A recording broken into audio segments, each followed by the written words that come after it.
Hello friend, आज આપણે ટમેટાનો powder બનાવીશું। આ નવી રીતથી આખા વર્ષ માટે ખૂબ જ સરળતાથી માત્ર 2 જ કલાકમાં ટમેટાનો પાવડર બનાવીને આખા વર્ષ માટે સ્ટોર કરી શકો છો। તમારા ઘરે જો તડકો ના આવતો હોય તો પણ આ પાવડર બનાવી શકો છો। તો ચાલો હવે શરૂ કરીએ। ટમેટાનો પાવડર બનાવવા માટે અહીંયા મેં 1.5 કિલો જેટલા ટમેટા લીધા છે।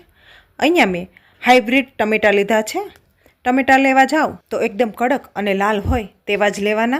एकदम पाका होय एवा टमेटा नथी लेवाना, कारण के तेमां पाणीनो भाग होय छे अने अंदरथी पोचा होय छे।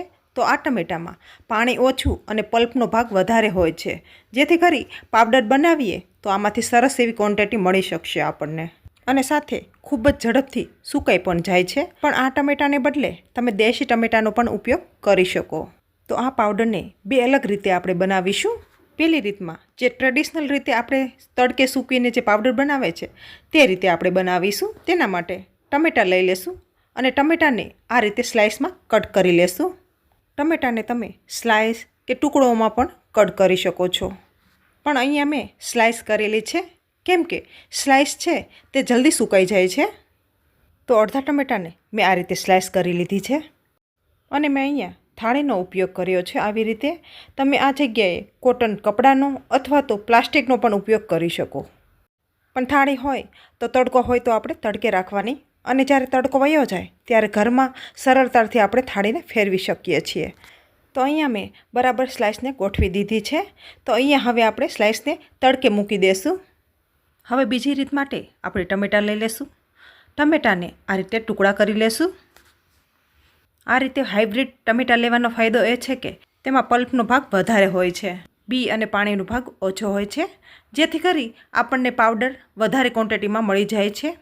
तो बस मिक्सर जारमां आपणे हवे एड करी देवाना छे कटकाने। त्यारबाद सरस एवी प्यूरी बनावी लेशुं। तो अहींया आपणे सरस एवी फाइन पीसीने सरस एवी प्यूरी बनी गई छे। तमे जुओ एक पण कड़को नथी रह्यो अने जो तमारे कड़का रहे तो तमे चाળી शको छो। तो बस एक आ रीते प्लास्टिकनी सीट लेवानी छे, तेमां आपणे आ प्यूरी एड करी देवानी छे। जो आ रीतनी सीट ना होय तो कोई प्लास्टिकनी कोथળી होय तेमने पण कट करीने लई शको छो। अत्यारे हूँ हाथनो उपयोग करूँ छूँ। आ रीते प्यूरीने आपणे हाथोथी फैलावी दईशुं। आनी जग्याए तमे चमचीनो पण उपयोग करी शको। तो बस हाथोथी ज मैं आ रीते प्यूरीने फैलावी दीधी हती। तो बहु पातळुं नहीं अने बहु जाडुं नहीं, ए रीते आपणे लेयर तैयार करवानुं छे। अने तमारी घरे जो तड़को आवतो होय तो आ प्यूरी 2 ज कलाकमां सरस एवी सुकाई जाय छे अने पंखा नीचे पण 4 થી 5 कलाक जेटलो समय लागे छे। तो अमने मैं पंखा नीचे ज सूकवी हती। हवे टमेटानी चीप्सोने पण आपणे तड़के आ रीते सूकवी देवानी छे। अत्यारे तमे आने ढांकी शको छो कोई पातळुं कपडुं होय ए, पण अत्यारे मने कोई जरूर नहीं लागती। जो जरूर लागशे तो हूँ ढांकी दईश। पण तमे बनावो त्यारे कोईपण जीवजंतु माखीनी के धूळनी तमने बीक होय तो तमारे जरूरथी ढांकी देवुं। तो टमेटा सुकाता 2 થી 3 दिवस जेटलो समय लागे छे अने जो सरस एवो तड़को आवतो होय तो 1.5 दिवसमां सरस एवा सुकाई जाय छे। तो 3 दिवस पछी सरस एवा टमेटा आपणे सुकाई गया छे। टमेटाने आ रीते आपणे प्रेस करीए तो सरस एवा भांगी जाय छे। एटले हवे आ टमेटामां जरा पण भेज नथी अने आ सुकायेला टमेटाने आम ज पण तमे स्टोर करी शको। आखुं वरस नथी बगड़ता। तो हवे आपणे आ टमेटाने दળી लईशुं, जेना माटे आपणे एक मिक्सर जार लेशुं। तेमां आ बधा सुकायेला आपणे टमेटाने एड करी देवाना छे। त्यारबाद सरस एवी प्यूरी पण आपणी प्लास्टिक शीटमां सुकाई गई छे। आ मात्र 5 कलाकमां ज पंखा नीचे सरस एवी सुकाई गई हती। तो तमे जुओ आ रीते आसानीथी आपणी आ प्यूरी निकળી જાય છે। तो आ रीते हाथ लगावो तो एकदम ड्राय थई गई छे। आ प्यूरी एकदम सुकाई गई छे, जेथी प्लास्टिक शीटमां एकदम सरस रीते डिमोल्ड थई जशे। तो बस मिक्सर जार में एड करी फाइन पाउडर आपणे पीसी लईशुं। टमेटा ज्यारे मोंघा होय त्यारे आ पाउडर मांथी सूप बनावी शको छो।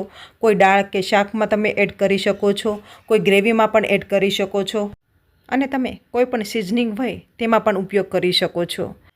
तो बस सुकायेला टमेटाने आ रीते मैं फाइन पीसी लीधो अने आ रीते मैं पाउडर बनावी लीधो छे।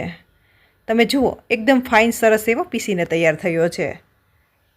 तो हवे टमेटाना पाउडरने आपणे चाળી लईशुं, जेथी करीने तेमां कोई छालनो भाग अथवा तो बीनो भाग होय ते आसानीथी निकળી जाय। चाळ्या वगर पण तमे स्टोर करी शको, पण आखुं वरस राखवो छे तो चाળી लईए तो सारूं। તો બસ બધા પાવડરને હું આ રીતે ચાળી લઈશ. તો આસાનીથી સરસ રીતે પાવડર ચડાઈ જાય છે. તો બધા પાવડરને હું ચાળી લઈશ. ટમેટાં અત્યારે માર્કેટમાં ખૂબ જ સસ્તા છે, તો આ રીતે બનાવીને આખા વર્ષ માટે તમે સ્ટોર કરી શકો છો. તો અહીંયા મેં ટમેટાના પાવડરને ચાળી લીધો છે અને આ મોટો પાર્ટ છે તેને દાળ શાકમાં કે ગ્રેવીમાં ઉપયોગ કરી શકો છો. અને મેં 1.5 કિલો ટમેટાં લીધા હતા, એટલે મારે 75 ગ્રામ જેટલો પાવડર બનીને તૈયાર થયો છે. હવે આ પાવડરને એરટાઈટ ડબ્બામાં આપણે સ્ટોર કરીશું. ફ્રીજ વગર પણ તમે આ રીતે પાવડર બનાવીને આખું વર્ષ રાખી શકો છો. અને જ્યારે ટમેટાં મોંઘા હોય ત્યારે આ પાવડર ખૂબ જ કામ આવે છે. તો તમે પણ આ રીતે ટમેટાનો પાવડર બનાવો અને મને કમેન્ટ સેક્શનમાં બતાવો કે તમને આજનો વિડીયો કેવો લાગ્યો. વિડીયો સારો લાગે તો લાઇક કરીને શેર કરજો અને સાથે જ આ ચેનલને સબસ્ક્રાઈબ કરજો. Thank you so much for your watching.